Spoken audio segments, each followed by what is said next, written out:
చిరంజీవి గారి సినిమా ఎలా ఉండబోతుంది సార్? చాలా గొప్ప ఉంటుంది.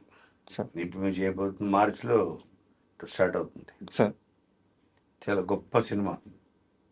మళ్ళీ కొత్తగా కొత్తగా సెన్స్ వాల్తేర్ గారు చేశాం కదా, సార్ కంప్లీట్ ఒక డిఫరెంట్ స్కూల్కి వచ్చేస్తున్నాం. ఉమ్. స్కూల్ మార్చేసాం. మాస్ కాదా? మాస్లోనే మాస్లోనే. మాస్లోనే సెన్సిబుల్ మాస్. ఉమ్. ఒక సెన్సిబుల్, చాలా సెన్సిబుల్ మాస్ ఇది. సార్ అరే చిరంజీవి గారు ఇప్పుడు చేయలేదు ఇది అనిపించే ఒక మాస్ క్యారెక్టర్. ఓ. ఈవెన్ క్లాస్ ఆడియన్ కూడా ఉమ్. అరే భలే క్యారెక్టర్ చేశారు చిరంజీవి గారు అని. మల్టీ బిలియనియర్ సాఫ్ట్వేర్ డాక్టర్స్ వీళ్ళు కూడా ఇష్టపడి ముచ్చటపడే ఒక క్యారెక్టర్ కథ అది. చాలా ఎగ్జైటింగ్ ఉంది సార్ మీరు చెప్తుంటే.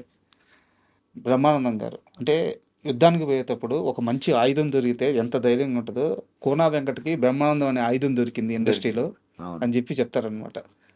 ఎందుకు ప్రతి సినిమాలో బ్రహ్మానందం గారి అంటే ఇంతకు మించి క్యారెక్టర్ రాదేమో అనిపించిన ప్రతిసారి మీరు దాన్ని బీట్ చేశారు బ్రహ్మానందం గారు. అవును.